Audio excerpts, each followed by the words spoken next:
got a super simple project for you today. We're going to make a welly boot remover, because if, like me, it's getting harder to get down and get your wellies off, you're going to want to have a look at this one. It's super simple, super stylish, and quite easy in terms of skills. So let's get started. So what you're going to need for this project? Well, let's think about it. First of all, you're going to need a bit of wood, aren't you? I'm just using a bit of redwood. But if it's going to be external, you might want to use a hardwood like a bit of oak or something. But if it's going to stay in your boot room or utility room or in the boot of your car, just a bit of redwood will do. You're going to need some clamps. You're going to need a bit of glue. And then to cut it, you're going to need either a jigsaw or a bandsaw. You're going to need a sanding block or a belt sander. A router would be good, but not necessary. And then just a drill to put a hole in it at the end to hang it up or put some string through. If you haven't got a bandsaw or a jigsaw or a router, you can do it by hand. And this is one that I made a couple of years ago. To cut the groove, just a tenon saw or a coping saw, and then get yourself your chisel and your Thor's hammer and just cut the groove out. It takes a bit more practice to get it neat, but it can definitely be done. So here I'm just marking it out. It's 270mm long, 140mm wide, tapering down to 130mm, and in old money that's 10.5 inches long, 5.5 wide, tapering down to 5 inches. I'm just marking round it and then just drawing the groove out where your heel will go in.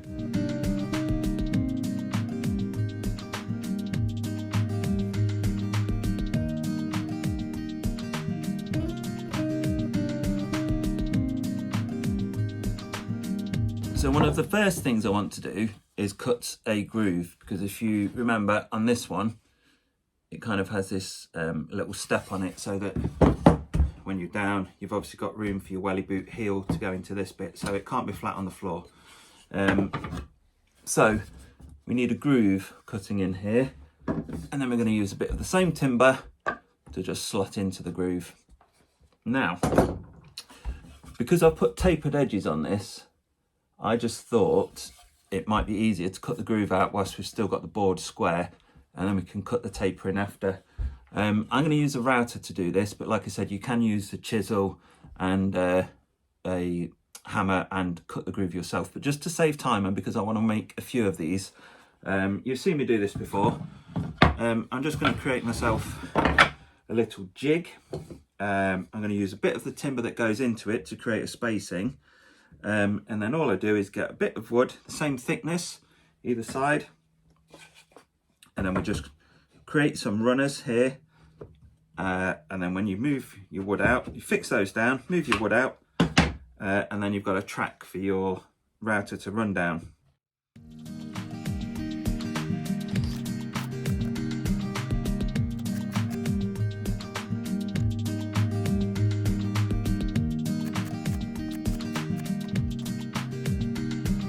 So I'm just going to use my router now with a flush trim bit, and with the jig that I made, I'm going to cut myself a little groove.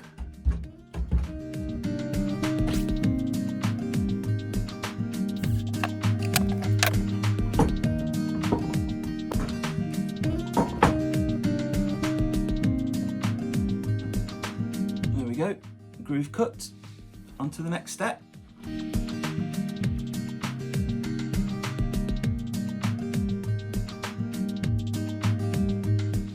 I'm just cutting out the rough shape on the bandsaw, trying to stay away from the lines, and you'll see why in a minute.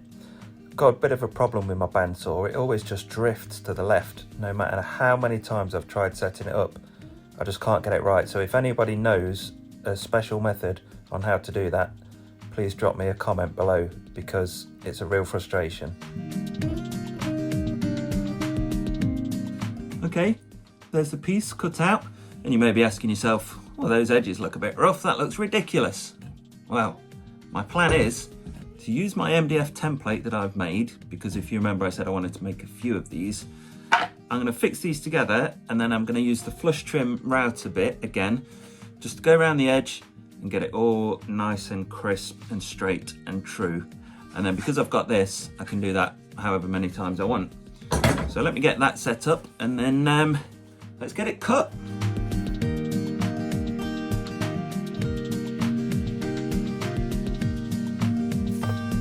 So now we've got the main board nicely shaped out, and we've got this step that's going to fit into the groove.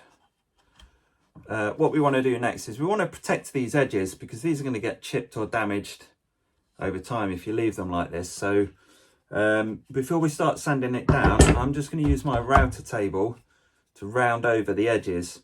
Now if you haven't got one of these, I'm afraid it's just a case of sandpaper and a block and just trying to round it. All you want to do is just get it so that the sharp arris, that's called, this edge, just doesn't snap off.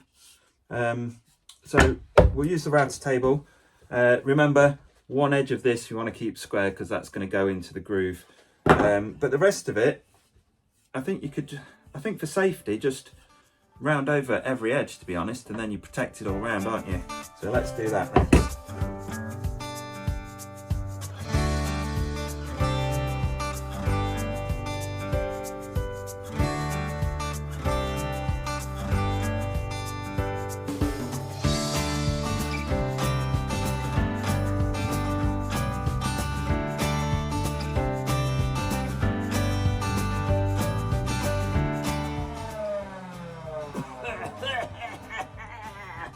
Dust mask. I've got one. Just use it. Why not? So I think before we start putting it together, I'll just spend a few minutes with the sandpaper, just giving it a bit of a smooth off, just so that when it is assembled, it's just a bit easier, isn't it, when they're all separately, because there's some bits you can't get to.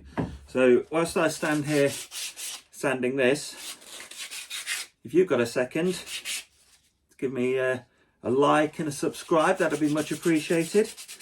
Also, I'm making these, I'm going to try and sell a few of these, so I've just put a link in the description below to a little Etsy shop that I've set up. So if you want to have a look and buy yourself one, again, that would be much appreciated. So let's speed this up, because it's not the most interesting, is it?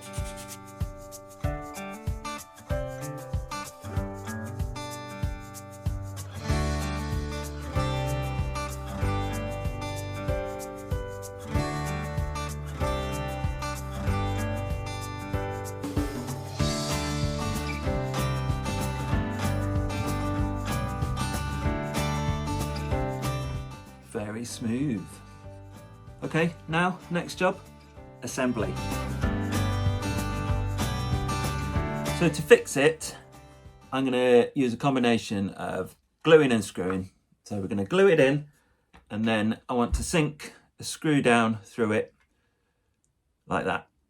However, I don't want the screw head to be seen on the top. So what we'll do is we'll do it slightly oversized, and then we've got some dowel. We'll put that in, glue it in, and then trim it flush. So all you see at the top is two kind of nice, smooth pieces of dowel. So to do this, over to the pillar drill it out, get the glue, get it screwed in, wait for it to dry, and then trim it. So let's go.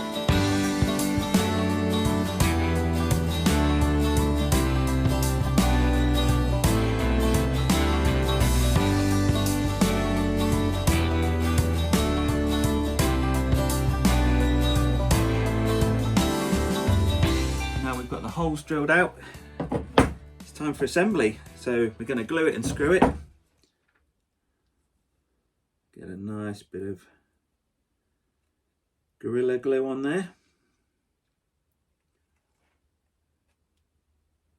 and then we'll just put the screws in as well, just for a bit of extra sturdiness, shall we say.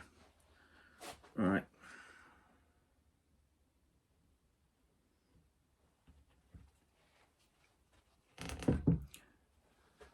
I've pre-drilled these holes because we don't want the wood splitting now, and hopefully the screws will act as a clamp and just kind of pull everything together nice and tight.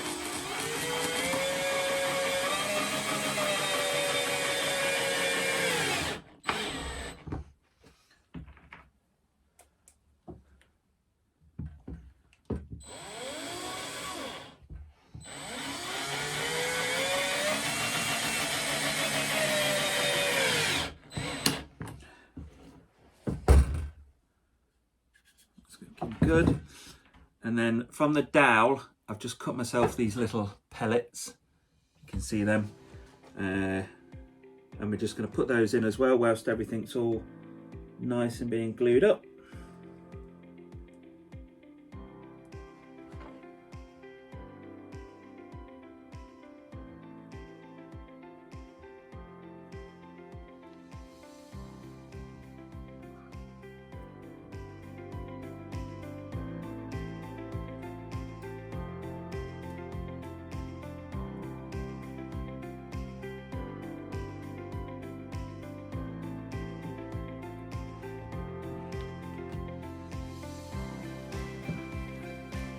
Why haven't I got any tissue?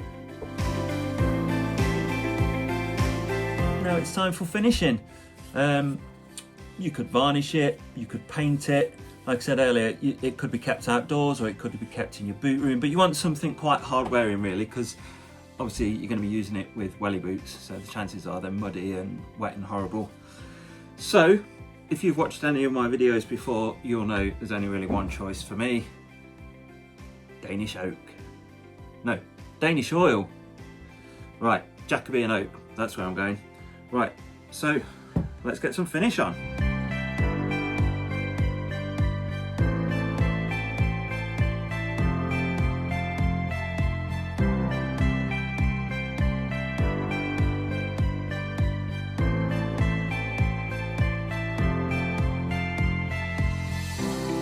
There you have it, friends, all finished. Couple of coats of oil, you could do a few more if you want, or you could paint it or whatever you want. So now let's see if it works.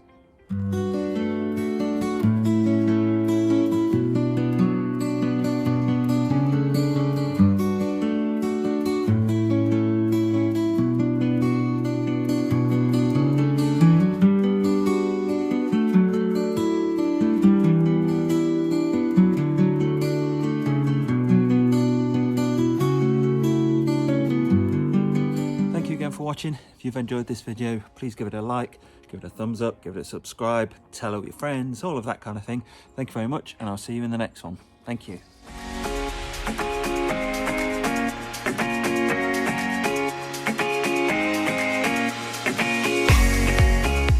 Why is the camera so goddamn close?